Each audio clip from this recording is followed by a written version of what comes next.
Hi there, everyone. So, have you ever heard about dilemma? No, dilemma doesn't just happen in human being, normal us, people like us. Do you know that nations or countries who are trading with each other also faces a dilemma? Now, today you're gonna hear about that at the end of this video. So, stay tuned. My name is Ana Sofia binti Muhammad Ridwan, metric number 1816384 from Econ 4220 Industrial Economics Class Section 1. And the topic given to me today is game theory and international trade. All right, we will be first talking about game theory, and then we will be talking about international trade, specifically on how nations and countries who are trading have a dilemma. Okay.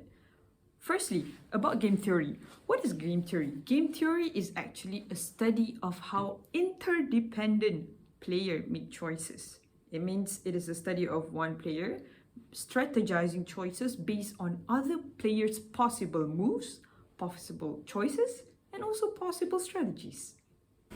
Now, there is this one situation in game theory called prisoner's dilemma, where two prisoners are being questioned separately, and whether they would confess or not confess would determine the number of jail years that they will get. So this is the example. Okay. So now we got here prisoner 1 and 2. So if you can see here, for each of their movement, if prisoner 1 confessed, and the other would confess, they would both get like 5 years.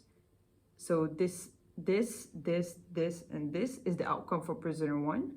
This, and this is the outcome for prisoner 2. So basically we can calculate like what is the possibilities that will be happening if each other would act. Okay.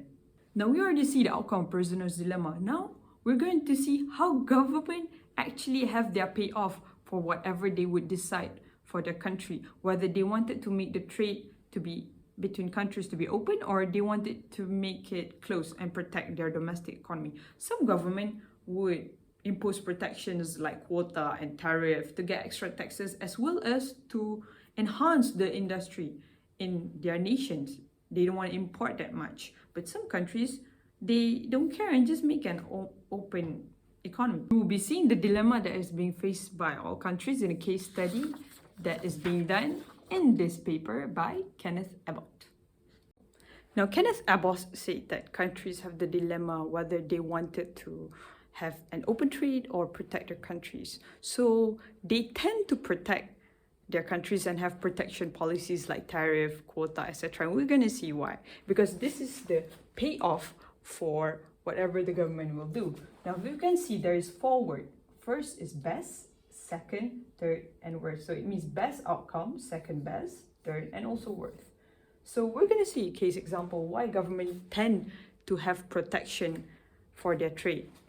And they have dilemma to cooperate. Why? Because if you can see, example, if government 2 chooses to open their trade, and government 1, in between opening or protecting, the best outcome would be for them to protect.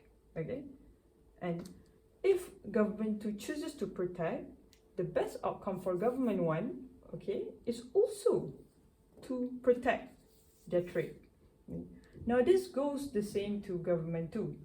Government 2, if government 1 chooses to open, they would choose the best outcome, so they would also protect. And if government 1 chooses to protect, okay, government 2 would also chooses to protect because it's the best than the worst. So with these situations, we can be seeing why government actually wishes to have protection kind of trade more than just making an open trade. Now that is the dilemma that government is having in international trade.